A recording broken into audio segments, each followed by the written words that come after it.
Isang nakakagulat na anunsyo ang inilabas ngayon mula sa Slovakia. Unemployment rate na 28% at walang puhunan mula sa ibang bansa. Ang bansang ito, na itinuring na pinakamahirap sa Europa at walang pag-asang makabangon, ay nagbago sa loob lamang ng 30 taon upang maging numero 1 sa mundo sa produksyon ng sasakyan per capita. Isang lugar ng kawalan ng pag-asa na tinalikuran ng Germany, France at Amerika. Sa huling sandali, isang bansa lamang ang nag-abot ng tulong, ang Japan. Kung hindi dahil sa Japan, maaaring nabura na sa mapa ang bansang ito. Paano nga ba binuhay ng Japan ang isang bansang halos mamatay na? Ngayon, sisimulan natin ang kuwento ng himalang ito. Ako si Leonardo, at mayroon akong posisyon sa Ministry of Economy ng Slovakia. Araw-araw, tinatanong ko ang aking sarili, mabubuhay pa kaya ang bansang ito ngayon? Nakatayo ako sa bintana ng ikaapat na palapag ng ministeryo sa Bratislava, pinagmamasdan ang malungkot na tanawin. Ang unemployment rate na 28% ay nangangahulugang 3 sa bawat 10 taong naglalakad sa kalye ay walang trabaho. Wala nang pag-asa sa kanilang mga mata, ni galit man lang isang tingin na walang laman. Ang tingin na iyon ang sumasaksak sa aking puso tuwing umaga.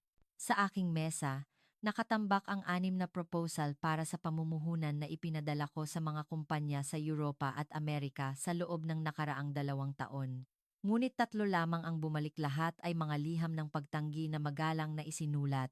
Ang karaniwang dahilan nila ay kulang sa infrastruktura ang Slovakia, maliit ang merkado, at masyadong mapanganib para sa pamumuhunan.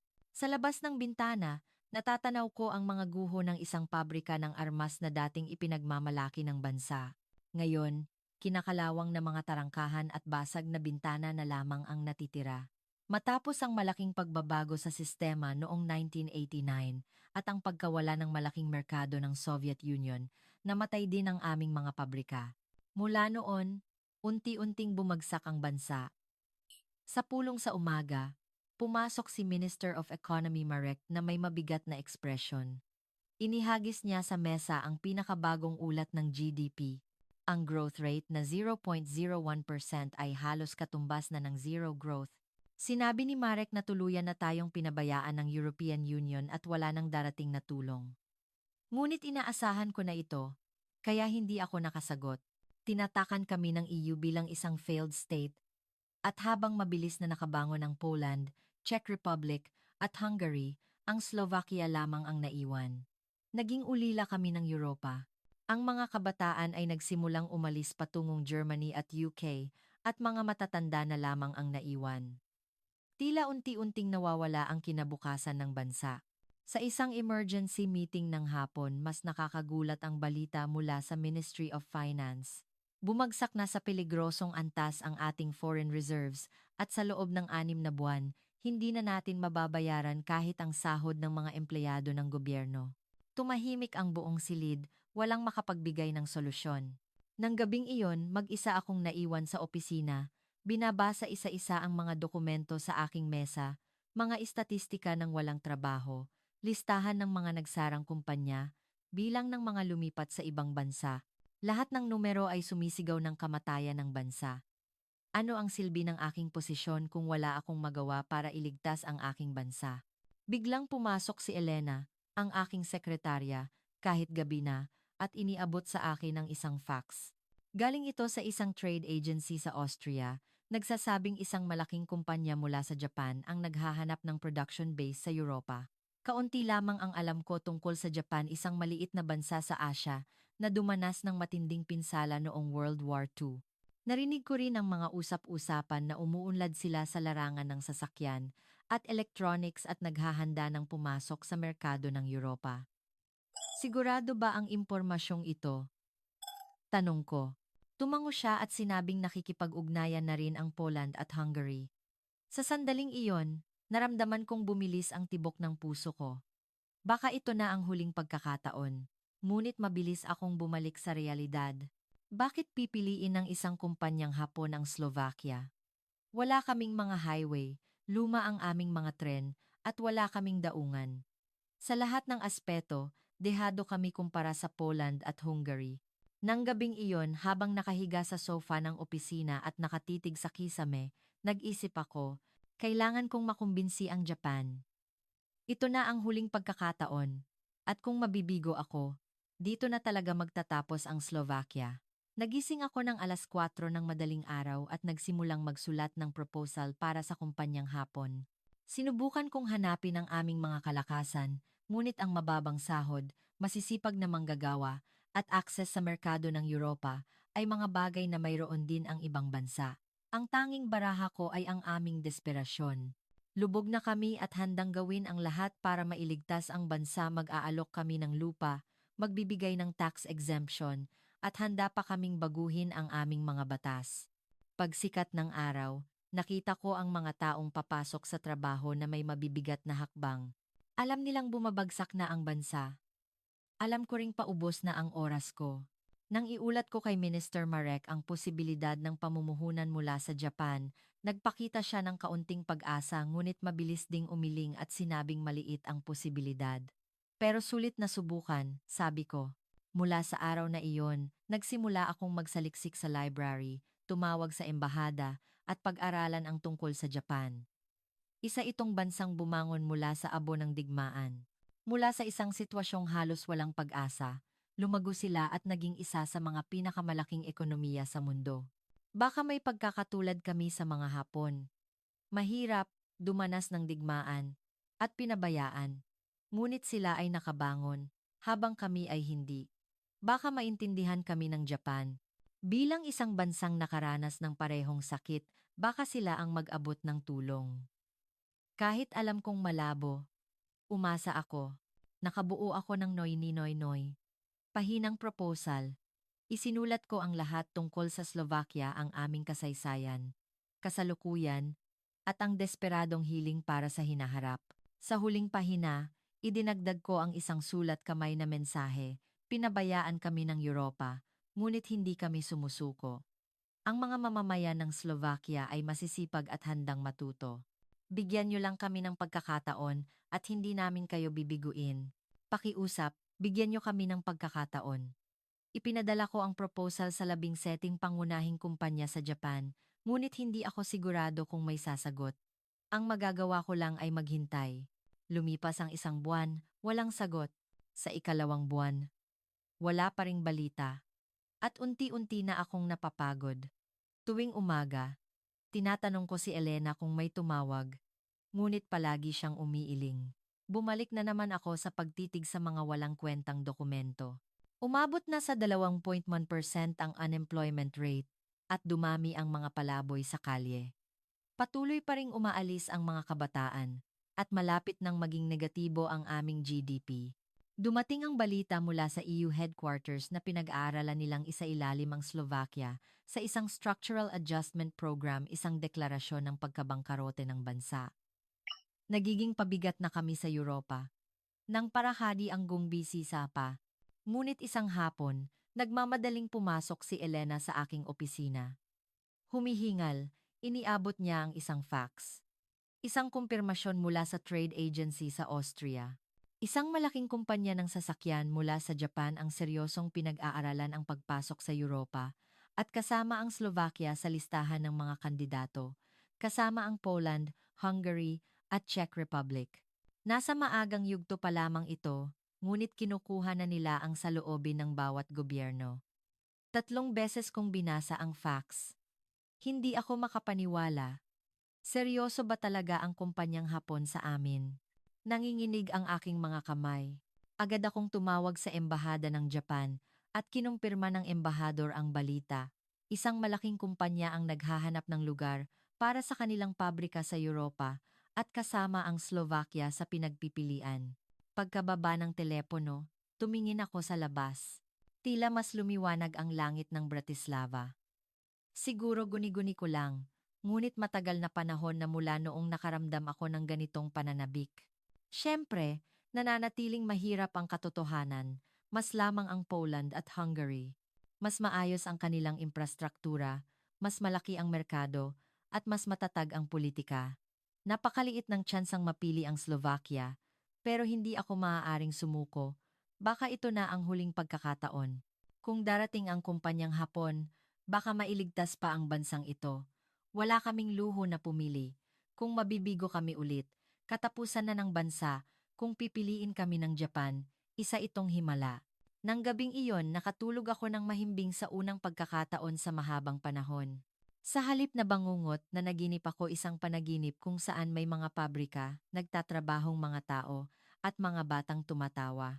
Kinaumagahan, nang iulat ko ito kay Minister Marek, nag-aalinlangan siya ngunit sinabing, subukan natin. Naupo ako sa aking mesa at nangako sa sarili, kukumbinsihin ko ang Japan. Nakasalalay dito ang kinabukasan ng Slovakia. At nagsimula akong maghintay ng balita mula sa Japan. Isang linggo matapos kong umasa sa Japan, isang hindi inaasahang tawag ang dumating mula sa Brussels. Nagpadala raw ang European Union Economic Security Bureau ng isang delegasyon para suriin ang kalagayan ng ekonomiya ng Slovakia. Ang ganitong mga pagbisita ay karaniwang hindi magandang balita. Malamang na isa itong paunang pagsisiyasat para sa isang structural adjustment o austerity program. Noong Marso 23, Lunes, 10 ng umaga, dumating sa Bratislava Airport si Kaspar, ang Deputy Director ng EU Economic Security Bureau. Kasama ko si Minister Marek na sumalubong sa kanya. Si Kaspar ay isang Aleman na nasa mid-50s, nakasuot ng kulay abong suit at salamin na may gintong frame, isang tipikal na burokrata mula sa Brussels. Mula sa unang tingin, ramdam ko na ang kanyang lamig at kayabangan. Habang papunta kami sa ministeryo, tumingin si Kaspar sa labas at bumulong. Mas malungkot pala ang Bratislava kaysa sa inaasahan ko. May pagmamataas sa kanyang tono, isang tipikal na pagtingin ng isang taga-kanlurang Europa sa mga bansa sa silangang Europa. Alam kong kailangan kong magtiis, ngunit kumukulo ang dugo ko. Pagdating sa conference room, inilabas ni Kaspar ang isang makapal na folder at ikinalat sa mesa. Puno ito ng mga ulat tungkol sa ekonomiya ng Slovakia, unemployment rate na 28%, GDP growth na 0.01%, pagbaba ng foreign reserves, mga numerong alam na namin at masakit pakinggan.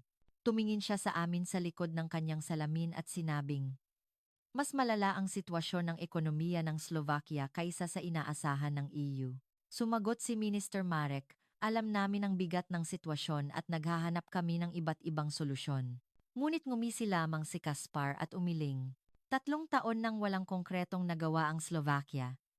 Inubos niyo lang ang tulong mula sa EU at pinabayaan ang reforma. Gusto kong tumutol, ngunit totoo iyon, kaya nanahimik na lang ako. Habang nagpapatuloy ang pulong, lalong naging prangka si Kaspar. Bumagsak na ang industriya ng Slovakia, walang dayuhang pamumuhunan, at kahit ang mga tao nyo ay umaalis. Sa ganitong sitwasyon, ang tanging paraan para mabuhay ay tanggapin ang Structural Adjustment Program ng EU. Nangangahulugan iyon ng malawakang tanggalan sa gobyerno at pagbawas sa mga serbisyong panlipunan, isang utos na isuko ang bahagi ng aming soberanya. Sa puntong iyon, lakas loob kong binanggit ang posibilidad ng pamumuhunan mula sa Japan. Ipinaliwanag ko na isang malaking kumpanya mula sa Asya ang nag-aaral na pumasok sa Europa at kasama ang Slovakia sa mga pinagpipilian. Idiniin ko na may pagkakataon kaming bumangon sa sarili naming paa. Tumawa si Kaspar nang matapos akong magsalita. Isang malinaw na pangungutya. Nang sabihin kong isang kumpanya ng sasakyan, umiling siya. Ang mga kumpanya ng sasakyan ng Japan ay wala pang napatutunayan sa merkado ng Europa. Ang teknolohiya nila ay malayo sa Germany at Amerika. Walang dahilan para bumili ang mga taga-Europa ng sasakyang Hapon. Iyon ang kanyang argumento. Sinubukan kong sumagot, ngunit pinutol niya ako. Ang mga kumpanyang Hapon ay nasa antas lamang ng pag-assemble ng mga piyesa. Ang tunay na teknolohiya ay galing sa mga mauunlad na bansa. Halos imposible silang magtagumpay sa Europa, mariin niyang sinabi. Nagbabala pa siya na mapanganib na umasa sa isang umuusbong na bansa tulad ng Japan. Nang tanungin ni Minister Marek kung hindi ba sulit na pag-aralan, matigas siyang umiling.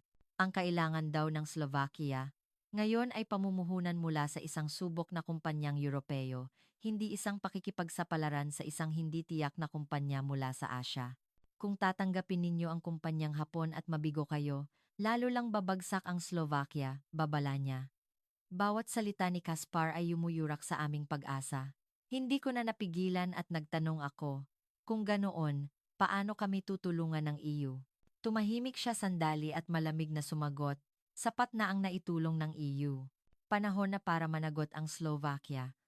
Malinaw ang ibig niyang sabihin, ayaw na nilang mag-aksaya ng pera sa amin. Isa kaming bigong proyekto, isang pabigat na kailangang ayusin sa pinakamababang gastos.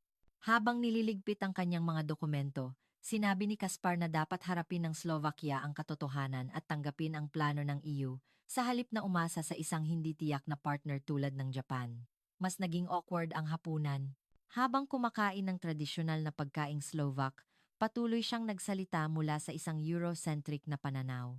Aabutin ng hindi bababa sa 50 taon bago maabot ng silangang Europa ang antas ng kanlurang Europa, sabi niya, malinaw sa tono niya ang pagtingin sa amin bilang mga second-class citizen. Walang bahid ng awa sa kanyang tingin, tanging malamig na kislap. Ang Slovakia ay masyadong maliit at mahina para manatiling isang malayang bansa. Ang makatotohanang opsyon ay muling sumanib sa Czech Republic o tuluyang magpasakop sa isang mas malaking blokeng pang-ekonomiya. Nang marinig ko iyon, kumulo ang dugo ko. Itinatakwil niya ang mismong pag-iral ng aming bansa. Ilang dekada kaming lumaban para sa kalayaan at naging isang malayang bansa noong 1993. At ngayon, sinasabi niyang dapat kaming maglaho muli. Sumigaw ako bilang pagtutol, ngunit nagkibit balikat lang siya. Sa sasakyan pabalik sa hotel, nagbigay siya ng huling payo. Sayang lang ang oras sa pakikipag-usap sa kumpanyang Hapon. Sa huli, pipiliin din nila ang Poland o Hungary. Masyadong maraming panganib sa Slovakia at aalis din sila kapag nalaman nila iyon. Mas mabuting gamitin niyo ang oras at lakas sa paghahanda para sa Structural Adjustment Plan ng EU. Pagkahatid kay Kaspar, hinigpitan ko ang hawak sa manibela. Galit, kahihiyan, at pagkabigo ang sabay-sabay kong naramdaman. Paulit-ulit na umalingaw-ngaw sa isip ko ang mga salita ni Kaspar. Wala pang napatutunayan ang Japan. Masyadong mahina ang Slovakia. Hindi kami karapat-dapat na manatiling isang malayang bansa. Pagbalik sa ministeryo, nakita ko si Minister Marek. Pero hindi lahat ng sinabi niya ay mali. Mahina talaga tayo. At maliit ang posibilidad na piliin tayo ng Japan. Bigla kong naisip, baka kaya niya gaanong minamaliit ang Japan ay dahil sa takot. Kung sakaling dumating ang Japan sa Slovakia at magtagumpay, mapapatunayan nito ang kayabangan at kawalang kakayahan ng EU. Baka ayaw ng Brussels na makita kaming bumangon sa sarili naming paa. Nasa mesa pa rin ang mga dokumento tungkol sa kumpanyang Hapon. Binuklat ko itong muli. Nakasulat doon ang kanilang paglago, teknolohiya, at plano sa Europa. Minamaliit sila ni Kaspar, ngunit sa aking pagsasaliksik, kahanga-hanga ang bilis ng kanilang pag-unlad. Kinaumagahan, bumalik si Kaspar sa Brussels, nag-iwan ng huling babala, kung ipagkakatiwala ninyo ang inyong kapalaran sa Japan, at mabigo kayo, hindi na kayo tutulungan ng EU. Halos pananakot na iyon, ngunit hindi ako umimik. Pagkaalis niya, nagkaroon kami ng emergency meeting. Nasa sangangdaan kami. Tatanggapin ba namin ang plano ng EU? O aasa sa isang hindi tiyak na pag-asa mula sa Japan? Nahati ang opinyon. Kalahati ay gustong sumunod sa EU para sa kaligtasan, habang ang kalahati ay gustong maghintay sa Japan. Tinanong ako ni Minister Marek, Leonardo, anong sa tingin mo? Nag-atubili ako sandali, ngunit buong tapang na sumagot, hintayin natin ang Japan. Ano man ang sabihin ni Kaspar, mayroon tayong karapatang pumili at magpasya para sa ating kinabukasan. Ang plano ng EU ay dahan-dahang pagtanggap sa kamatayan ng Slovakia. Bumalik ako sa aking opisina. Umalingaw-ngaw pa rin ang mga salita ni Kaspar, ngunit ginawa ko itong lakas. Baka hindi nga dumating ang Japan, o baka hindi kami piliin. Ngunit kung hindi kami susubok, mananatili kaming isang bansang nabubuhay sa limos ng EU. Pinabayaan kami ni Kaspar, tinalikuran kami ng Europa. Ngunit ang bansang nasa, kabilang panig ng mundo, ang Japan, ay baka iba. Hindi ko bibitawan ang pag-asang iyon. Sila rin ay dating mahirap, minamaliit, at pinabayaan, ngunit nakabangon sila. baka maintindihan nila ang aming kalagayan. Ilang araw matapos ang tawag mula sa Embahada ng Japan, araw-araw akong nakahawak sa telepono. Ang pangamba kung kailan darating ang delegasyon ng Hapon at ang takot kung ano ang magiging reaksyon nila sa aming katotohanan ay bumabagabag sa akin. Paulit-ulit na sumasagi sa isip ko ang babala ni Kaspar. Aalis din ang mga Hapon kapag nalaman nila ang tunay na kalagayan ng Slovakia. Sa simula ng Abril, nagpasya ako. Bago dumating ang delegasyon ng Hapon, kailangan kong makita mismo ang katotohanan ng aming bansa. Kung gusto nilang makita ang lugar, ako ang magiging gabay nila. Paano ko sila makukumbinsi kung hindi ko mismo naiintindihan ang aming sitwasyon? Nagpunta ako sa Košice sa Silangan. Sa labas ng bintana, nakikita ko ang mga abandonadong bukirin at mga pabrikang huminto na sa operasyon. Pagdating ko sa industrial complex ng Košice kung saan dating gumagawa ng armas, nakita ko ang isang malungkot na tanawin. Dati, 20,000 tao ang nagtatrabaho dito noong 1980s, ngunit ngayon, isa na itong malaking guho. Sa likod ng 5 metrong taas na bakal na tarangkahan, nakatayo ang mga kinakalawang na gusali na parang mga multo at may mga pugad ng ibon sa mga basag na bintana. Nagpakita ako ng ID sa guwardiya at pumasok. Amoy kalawang at alikabok ang sumalubong sa akin. Pumasok ako sa unang pabrika. Butas ang bubong at may mga naipong tubig ulan. Ang dating assembly line kung saan gumagawa ng mga high-tech na armas ay isa na ngayong tumpok ng kinakalawang na bakal. Habang naglalakad, nakita ko ang isang poster mula 1987 na nagsasabing naabot ang target sa produksyon. Ang mga manggagawa sa larawan ay masayang nakangiti. Nasaan na sila ngayon? Tanong ko sa guwardiya. Malungkot siyang ngumiti at sumagot. Ang mga bata, nagsipunta na sa kanluran. Ang mga matatanda, nabubuhay sa unemployment benefits. Dati, 30 taon akong nagtrabaho dito. Ngayon, guwardiya na lang ako, kumikita ng €200 sa isang buwan. Nagpunta ako sa sentro ng Košice. Tahimik ang mga kalye, at 3 sa bawat 10 tindahan ay sarado. Sa plaza, nakaupo ang mga nasa katanghaliang gulang na lalaking walang trabaho at walang laman ang kanilang mga mata. Kinausap ko ang isa sa kanila, isang 45 taong gulang na inhinyero na 7 taon nang walang trabaho. Tinanong ko siya kung magkakaroon ng bagong pabrika, gusto mo bang magtrabaho ulit? Tumingin siya sa akin at sumagot, syempre, kahit anong trabaho. Nang hapon, nagpunta ako sa Prešov sa Hilaga, isang bayan kung saan 3,000 tao ang nawalan ng trabaho matapos magsara ang pabrika ng tela. Sa employment office, ipinakita sa akin ng direktor ang listahan ng mga rehistradong walang trabaho. Mahigit 3,000 pangalan ang nakasulat doon. Bumuntong hininga siya, linggo-linggo, may mga bagong nagrerehistro, pero wala kaming maibigay na trabaho. Tinanong ko, kung magkakaroon ng bagong pabrika, gaano karaming tao ang pwedeng magtrabaho? Agad siyang sumagot, hindi bababa sa 5,000. Pabalik sa Bratislava habang papalubog ang araw, inaalala ko ang mga nakita ko, ang mga guhong pabrika at ang mga mukha ng mga manggagawang walang trabaho. Ngunit kasabay nito, isang bagay ang naging malinaw sa akin, handa silang magtrabaho. Kulang lang sila sa pagkakataon.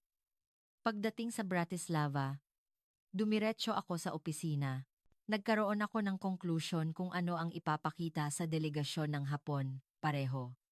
Kinaumagahan, iniulat ko kay Minister Marek ang aking nakita. Ang sitwasyon sa Košice at Prešov, ang mga guhong pabrika, at ang libu-libong taong nangangailangan ng trabaho. Nagtanong siya, sa tingin mo ba, gugustuhin pa nilang mamuhunan kapag nakita nila ito? Sumagot ako, hindi ko alam. Pero ang magagawa lang natin ay ipakita ang katotohanan. Ang aming desperasyon, ang aming taimtim na hiling, at ang aming kagustuhang bumangon muli. Ilang araw pagkatapos, tumawag ang Embahada ng Japan. Darating daw ang kanilang delegasyon sa susunod na linggo. Nanginginig ang kamay ko nang matanggap ang tawag. Dumating na ang araw ng paghuhukom. Sumagi sa isip ko ang mga guho sa Košice at ang mga mukha ng mga manggagawang walang trabaho. Nagsimula akong maghanda. Lumipas ang 1 linggo ng paghahanda. Noong Abril 2, Lunes, 9 ng umaga, dumating sa Bratislava Airport ang delegasyon ng Hapon. Kasama ko si Minister Marek na naghihintay sa kanila sa arrival lobby.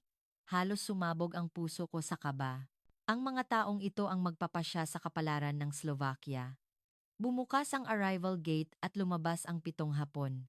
Nangunguna ang isang lalaking nasa mid-50s, sinusundan ng mga batang inhinyero. Itinaas ko ang placard at lumapit. Binati sila sa wikang Hapon na inihanda ko. Yokoso Okoshi Kudasai Mashita. Nagulat sila sa aking bigkas, ngunit ngumiti at nakipagkamay. Habang hawak ko ang kanilang kamay, naisip ko, ang kamay na ito ang maaaring magligtas sa Slovakia. Sa sasakyan papuntang ministeryo, tahimik silang nakatingin sa labas. Nag-alala ako kung ano ang iisipin nila sa mga lumang gusali, mga bakanteng tindahan, at mga tram na kupas na ang pintura sa Bratislava. Kumpara sa Poland at Hungary, napakasimple ng aming itsura. May sinabi ang isang inhinyero sa Hapon, at tumango ang iba, hindi ko naintindihan, kaya lalo akong kinabahan.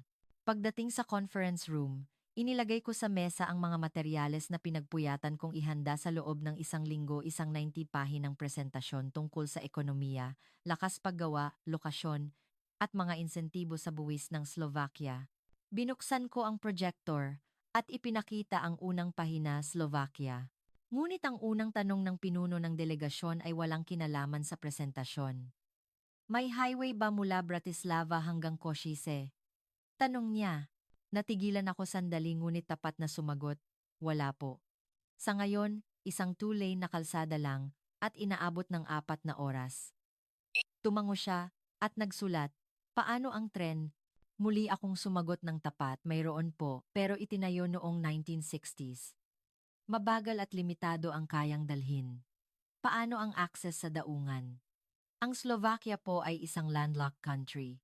Ang pinakamalapit na daungan ay sa Rijeka, Croatia, 300 kilometro ang layo. Tahimik siyang nagsulat, hindi ko mabasa ang kanyang ekspresyon. Sumingit si Minister Marek, kulang man kami sa infrastruktura, buong suporta ang gobyerno ng Slovakia. At mayroon kaming bentahe sa lokasyon. Nasa gitna kami ng Europa. Ngunit nagtanong ang isang Hapon na inhinyero. Mayroon bang industrial park kung saan maaaring magtayo ang aming mga supplier? Umiling lang ako. Wala po sa ngayon. Pero maaari naming itayo. Natapos ang pulong sa umaga. Naghanda ako ng tradisyonal na pagkaing Slovak, ngunit hindi gaanong kumain ang mga Hapon. Habang pinagmamasdan ko sila, parang pinipiga ang puso ko. Tila nakapagpasya na sila. At hindi ito pabor sa Slovakia. Nang hapon, nagpunta kami sa Košice. Kailangan kong ipakita sa kanila ang mga guho na nakita ko 1 linggo na ang nakalipas. Sa loob ng 4 na oras na biyahe, patuloy akong nagpaliwanag na ang Košice ay dating pangunahing industrial city, sentro ng armas at bakal, na may higit sa 20,000 skilled workers. Ngunit ngayon wala na ang sigla at naghihintay ng trabaho ang mga manggagawa. Pagdating namin sa industrial complex, papalubog na ang araw. Bumaba sila sa sasakyan, tiningnan ang kinakalawang na pabrika, mga basag na bintana, at ang parking lot na puno ng damo. Seryoso silang nag-usap. Pumasok ang isang inhinyero sa gusali, sinuri ang sahig at kisame. Ang isa naman ay kinukunan ng litrato ang paligid habang nagsusulat. Nagtanong sa akin ang pinuno ng delegasyon. Gaano katagal bago ma-demolish ang mga gusaling ito at maihanda ang lupa? Sumagot ako, kung gagawin ng gobyerno ang lahat, matatapos sa loob ng 6 na buwan. Pabalik sa Bratislava, mabigat ang katahimikan sa loob ng sasakyan, pagod ang mga Hapon at nakatingin lang sa labas. Hindi ko alam kung ano ang sasabihin sa kanila. Pagdating sa hotel, ipinaliwanag ko ang schedule para bukas. May meeting po kayo sa Prime Minister ng 10:10 ng umaga. Tumango ang pinuno ng delegasyon, ngunit hindi ko pa rin mabasa ang kanyang isip. Kinaumagahan, sa opisina ng Prime Minister, puno ng tensyon ang silid. Naroon ang lahat ng mahahalagang opisyal ng Slovakia, Minister of Economy, Minister of Finance, at ako. Kumpleto rin ang 7 miyembro ng delegasyon ng Hapon. Unang nagsalita ang Prime Minister. Maligayang pagdating sa Slovakia.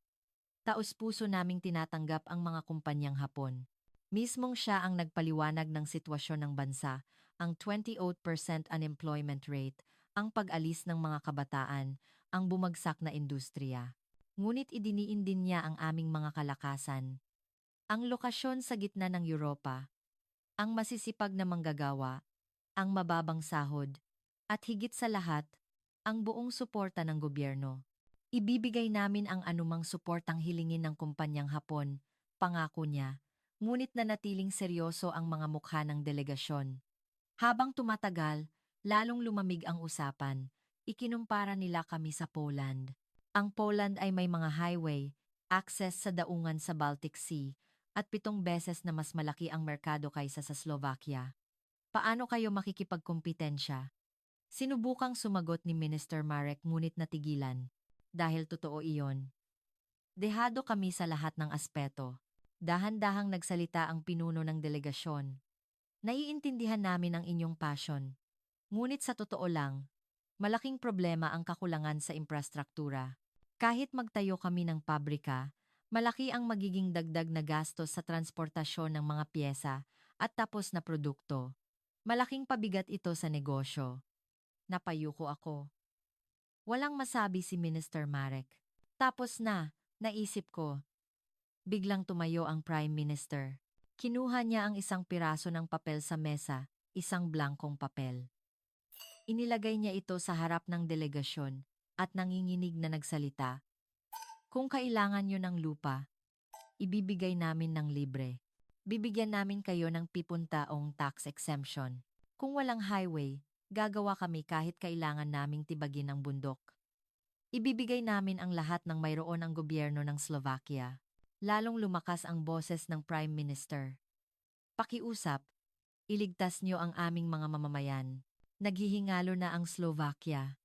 Mahigit 30,000 ang walang trabaho at araw-araw, iniiwan ng mga kabataan ang kanilang bansa. Kayo na lang ang aming huling pag-asa. Pinabayaan kami ng EU, tinalikuran kami ng Europa, pero naniniwala kaming iba ang Japan. May luha sa kanyang mga mata. Lubos na katahimikan ang bumalot sa silid. Walang nagsasalita sa mga Hapon. Pinigilan ko ang aking paghinga, naghihintay sa kanilang reaksyon. Ang sandaling ito ang magpapasya sa kapalaran ng Slovakia. Matapos ang ilang sandali, nagsalita ang pinuno ng delegasyon. Kailangan naming kumonsulta sa aming head office. Magbibigay kami ng huling sagot sa loob ng 1 linggo, at doon nagtapos ang pulong. Inihatid namin sila sa airport. Bago umalis, nakipagkamay sila at sinabi ng pinuno, naramdaman namin ang taos-pusong hangarin ng inyong Prime Minister. Ngunit hindi ko pa rin mabasa ang kanyang iniisip. Lumipas ang 1 linggo. Araw-araw, tinitingnan ko ang telepono, ngunit walang tawag mula sa embahada ng Japan. Unti-unti na akong nawawalan ng pag-asa. Siguro pinili na nila ang Poland, naisip ko. Ganoon din ang itsura ni Minister Marek. Tahimik ang buong gobyerno. Ngunit noong Abril 20, Biyernes, 3 ng hapon, tumunog ang telepono sa aking mesa. Mula sa embahada ng Japan. Nanginginig ang boses ng embahador. Pinili ng kumpanyang Hapon ang Slovakia. Sabi niya, hindi ako makapaniwala. Totoo po ba?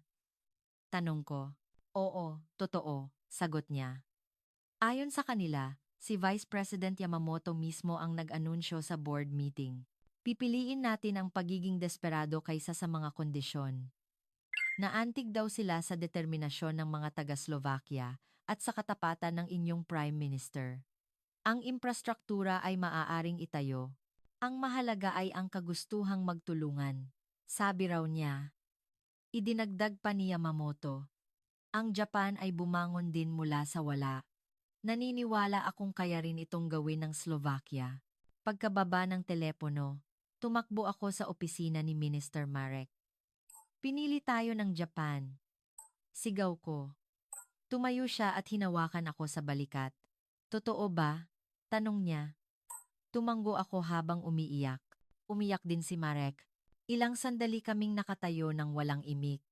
Nang gabing iyon, Nagkaroon ng emergency meeting at nagpasya ang Prime Minister na opisyal na i-anunsyo ang pakikipagtulungan. Kinaumagahan, nasa front page ng mga dyaryo ang balita. Ngunit malamig ang reaksyon ng media sa Europa. Isang dyaryo sa Germany ang nagsabi, "Nababaliw na ba ang mga Hapon? Gagawa sila ng sasakyan sa gitna ng bundok." Isang dyaryo sa France naman ang nagsabi, "Ang pamumuhunan sa Slovakia ay parang pagtatapon ng pera."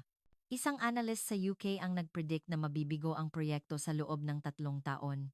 Si Kaspar mula sa EU ay naglabas ng opisyal na pahayag. Hindi makatotohanan ang desisyon ng kumpanyang Hapon at sa huli, mabibigo ang Slovakia. Aatras sila sa loob ng 5 taon at mas lalong malulubog sa utang ang Slovakia. Sinabihan pa niya ang kumpanya na bawiin ang desisyon. Ngunit wala akong pakialam. Ano man ang sabihin ng Europa. Pinili kami ng Japan. Ang kailangan naming gawin ngayon ay suklian ang kanilang tiwala. Naalala ko ang mukha ng 45, taong gulang na inhinyero sa Košice. Ang sabi niya, gagawin niya ang lahat kung magkakaroon lang ng bagong pabrika. Ngayon, dumating na ang pagkakataong iyon para sa kanya. Isang buwan matapos dumating ang pagkakataon para sa inhinyerong iyon sa Košice, bumalik ako roon, ngunit hindi na ako nag-iisa. Kasama ko ang advanced team mula sa Japan, mga inhinyero mula sa construction company, at mga taga-disenyo ng pabrika. Sa biyahe, palagi silang may hawak na blueprint at mabilis na nag-uusap sa Hapon. Sa pamamagitan ng isang interpreter, nalaman ko ang kanilang plano. Pagdating sa industrial complex, agad silang nagsimulang mag-survey.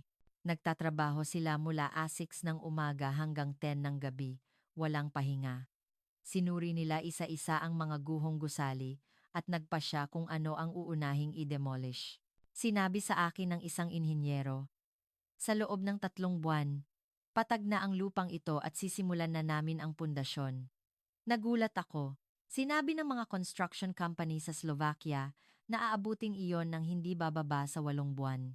Sa simula ng Hunyo, nagsimula ang demolisyon. Dumating ang 50 heavy equipment at 200 manggagawa mula sa Japan. Kumuha rin sila ng 300 lokal na manggagawa. Kasama roon ang 45 taong gulang na inhinyero na nakausap ko. Umiyak siya at sinabing 7 taon siyang walang trabaho. Tinapik ko ang kanyang balikat. Ang lugar ay parang isang larangan ng digmaan. Ang Japanese site manager ay pumapasok ng 5 ng umaga at umuuwi ng 11 ng gabi, walang tigil na nagbibigay ng utos sa mga manggagawang Slovak.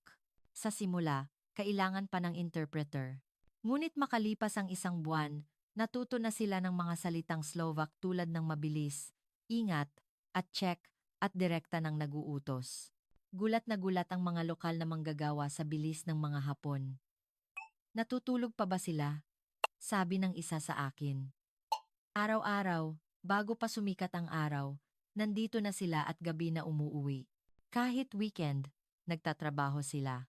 Sinabi sa akin ng isang Japanese manager na si Mr. Yamada, normal lang ito sa Japan. Misyon naming tapusin sa tamang oras.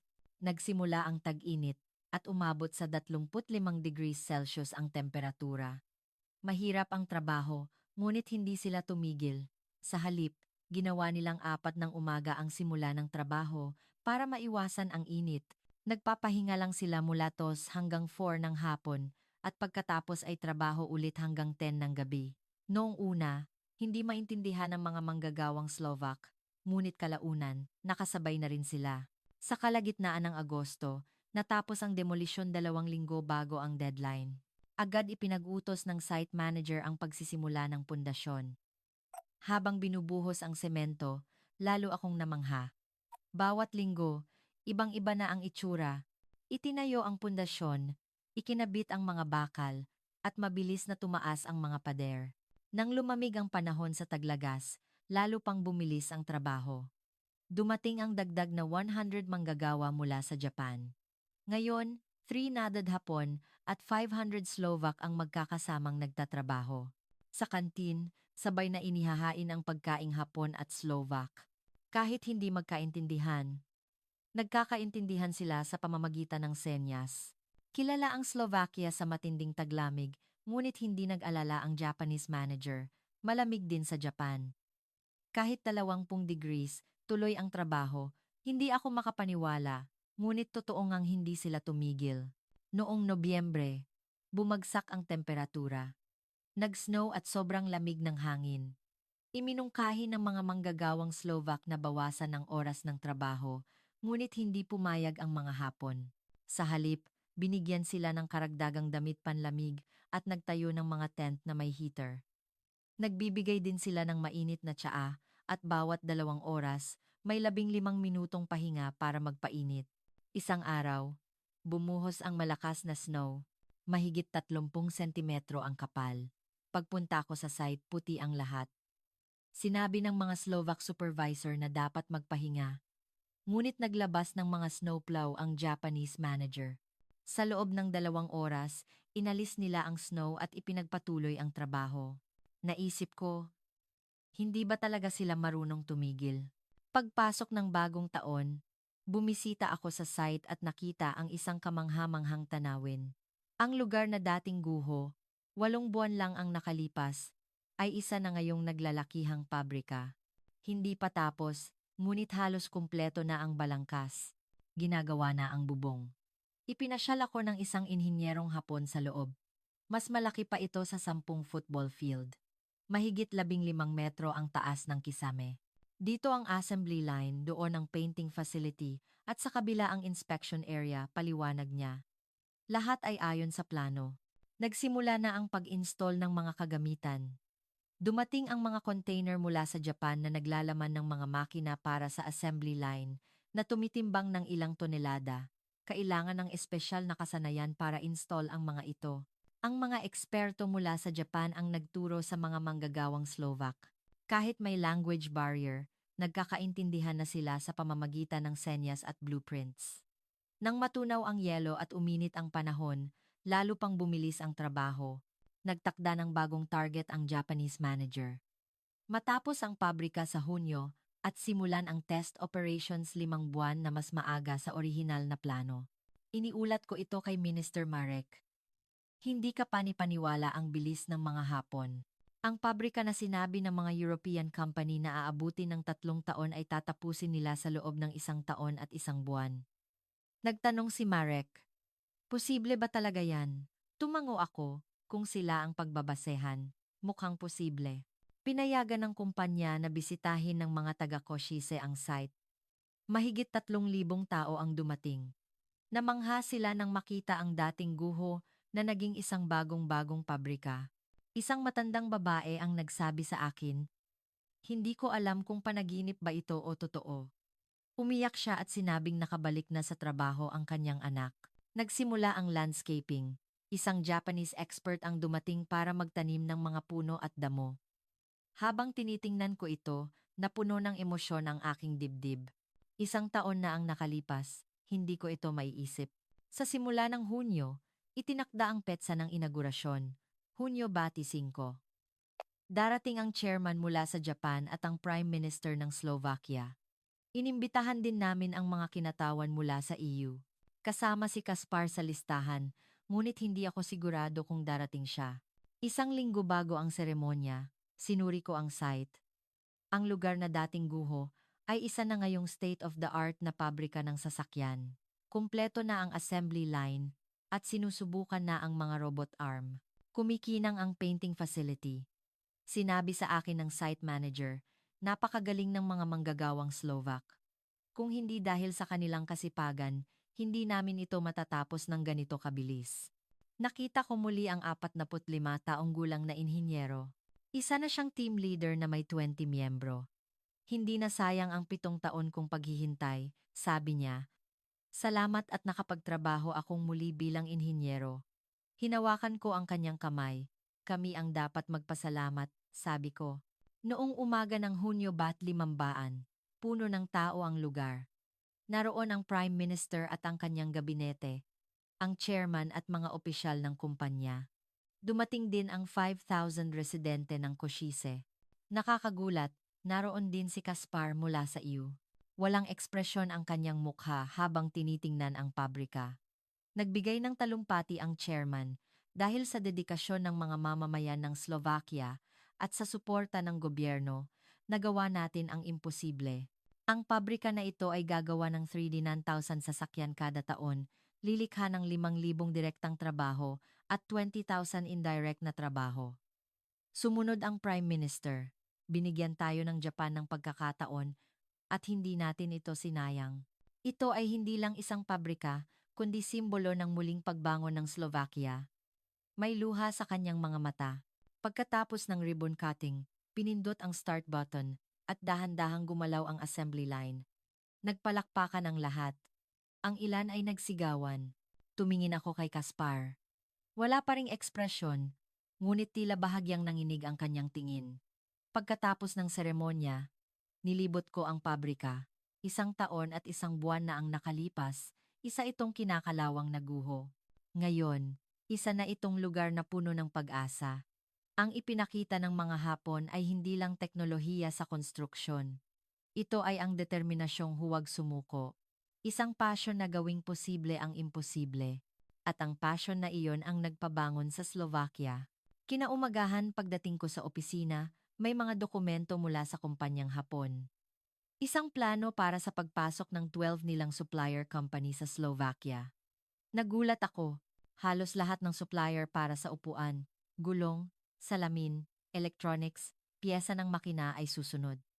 Hindi lang ito isang pabrika, kundi isang buong industrial ecosystem ang darating. Hindi makapaniwala si Marek habang binabasa ang dokumento. Nakalista ang bilang ng mga empleyadong kukunin ng bawat supplier na aabot sa labang 5,000 direktang trabaho. Kung isasama ang indirect jobs, aabot ito sa mahigit 50,000. Mula Hulyo, sunod-sunod na dumating ang mga supplier. Una ang gumagawa ng upuan, nagtayo ng pabrika 20 kilometro mula sa Košice. Sumunod ang gumagawa ng gulong, tapos ang electronics. Bawat buwan, may bagong kumpanyang Hapon na dumarating at nagtatayo ng pabrika. Bumisita ulit ako sa Košice. Ang dating isang pabrika ay naging 6 na construction site. Dumagsa muli ang mga Hapon, hindi na daan-daan kundi libo-libo. Narinig na ang wikang Hapon sa mga kalye, at nagbukas na rin ang mga Japanese restaurant. Binalikan ko ang employment office sa Prešov. Ang direktor na dati problemado ay ibang-iba na ngayon. Ngayon, ang trabaho na ang naghahanap ng tao, sabi niya. Linggo-linggo raw may mga job ad, at 12-dosena ang natatanggap araw-araw. Ang dating 3,000 na walang trabaho ay naging 800 na lang. Inilabas na ang unang sasakyan mula sa pabrika. Nandoon ako para masaksihan ito.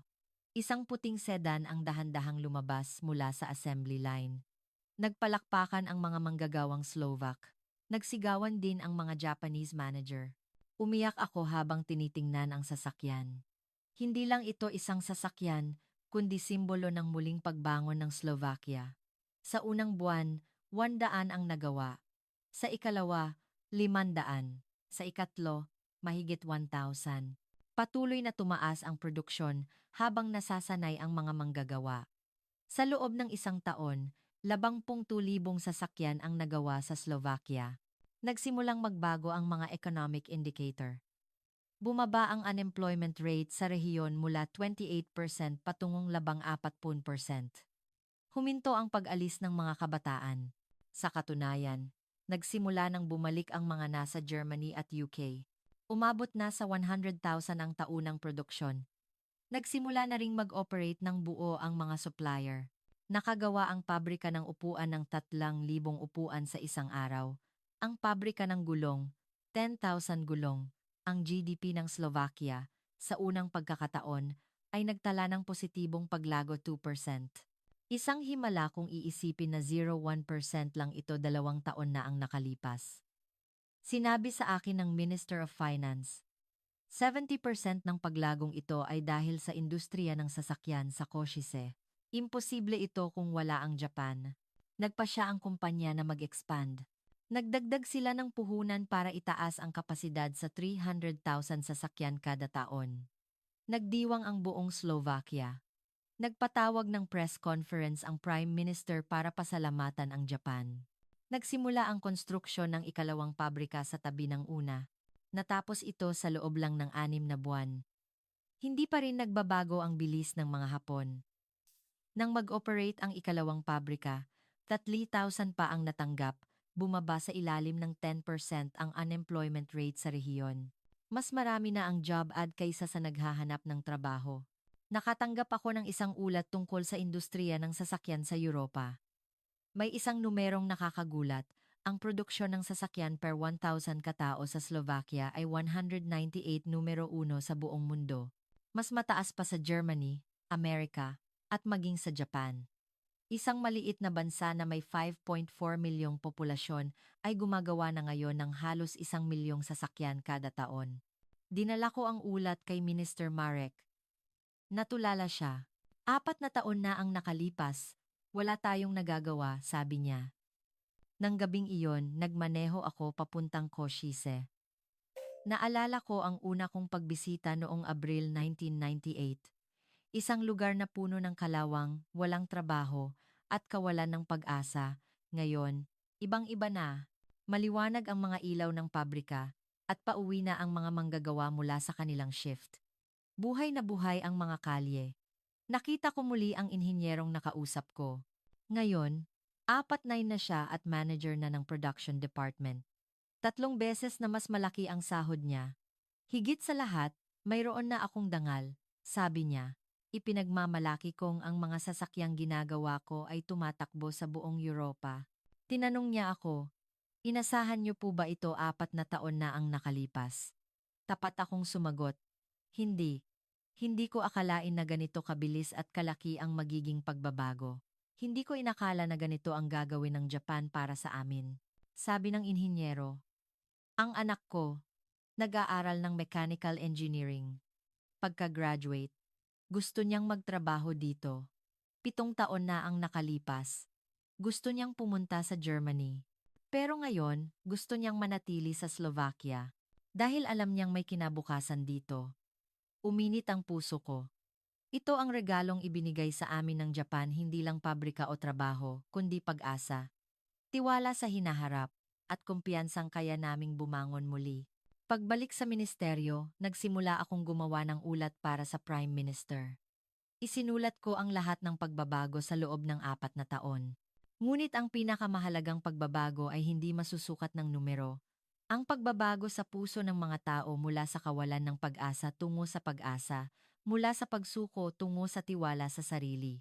Sa dulo ng ulat, idinagdag ko, kung hindi dahil sa Japan, maaaring naglaho na ang aming bansa. Ngunit dumating ang Japan. Naniwala sila sa amin. Tinulungan kaming bumangon. Hindi na kami ang ulila ng Europa. Nakatayo na kami sa sarili naming mga paa. Isang kwento ng tagumpay na tinitingala ng mundo. At sa gitna ng lahat ng ito ay ang Japan, ang bansang pumili sa aming desperasyon kaysa sa mga kondisyon, ang bansang nangarap kasama namin, at ang bansang nanatili sa aming tabi hanggang sa huli. Isang araw, tumawag ang Košice University. Inimbitahan akong dumalo sa opening ceremony ng kanilang Japanese language course.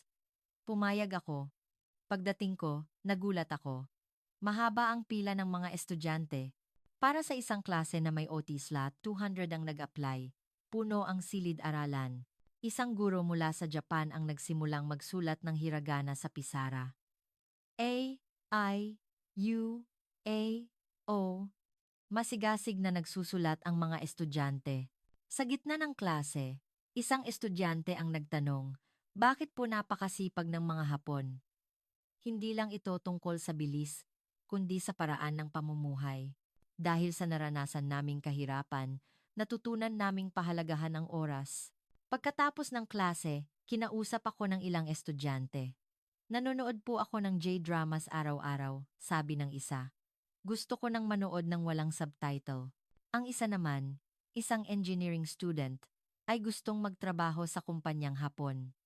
Tinanong ko sila kung paano nila nalaman ang tungkol sa Japan. Noong una, akala namin pabrika lang. Pero nagulat kami sa sipag nila. Kahit Pasko, nagtatrabaho sila, doon kami naging interesado. Niyaya nila akong kumain sa isang Japanese restaurant. Puno ito ng mga estudyante. Ang may-ari ay isang Haponesa na asawa ng isang manager sa pabrika. Noong una, 3 taon lang dapat kami dito.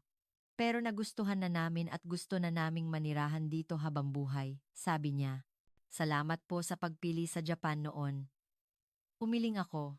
Kami po ang dapat magpasalamat. Habang naglalakad, nakita ko ang mga poster ng J-pop idols, mga DVD ng Japanese dramas, at mga sign na Japanese style cut. Puno ng Japan ang Koshise. Napagtanto ko, hindi lang pabrika ang ibinigay ng Japan. Dinala nila ang kanilang kultura, nagtanim ng mga pangarap, at nagpakita ng isang bagong mundo. Ang mga kabataan ng Slovakia ngayon ay nag-aaral ng Hapon, kumakanta ng mga kantang Hapon, at kumakain ng pagkaing Hapon. Ito ang tunay na pagbabago, isang pagbabagong hindi nakikita sa mga economic indicator, kundi sa puso ng mga tao. Noong 1998, trabaho at pera lang ang kailangan ko. Ngunit higit pa roon ang ibinigay ng Japan. Binigyan nila kami ng pag-asa, pangarap, at kinabukasan. At sa kinabukasang iyon, natural na naging bahagi ang Japan. Sabi ni Minister Marek, hindi lang ito economic cooperation. Isang cultural bond ang nabuo, tunay na partner na ngayon ang Slovakia at Japan. Ilang panahon ang lumipas, bumalik ang isang delegasyon mula sa EU. Iba na ang kanilang tono. Nakakamangha ang paglago ng Slovakia, sabi ng pinuno. Dinala ko sila sa Košice. Tahimik na nagtanong ang pinuno. Naaalala mo ba si Kaspar? Isinulat niya sa kanyang ulat na babagsak ang Slovakia sa loob ng 5 taon. Lubos siyang nagkamali. Sa hapunan, inamin niya, pinabayaan namin ang Slovakia. Ngunit kasama ang Japan, gumawa kayo ng himala. Ilang araw pagkatapos, dumating si Kaspar nag-iisa at hindi na mayabang. Pumunta ako rito para humingi ng tawad. Sabi niya, sabay yuko. Nagkamali ako. Minamaliit ko ang Slovakia at ang Japan. Ngunit lahat ng iyon ay dahil sa aking kayabangan. Dinala ko siya sa pabrika.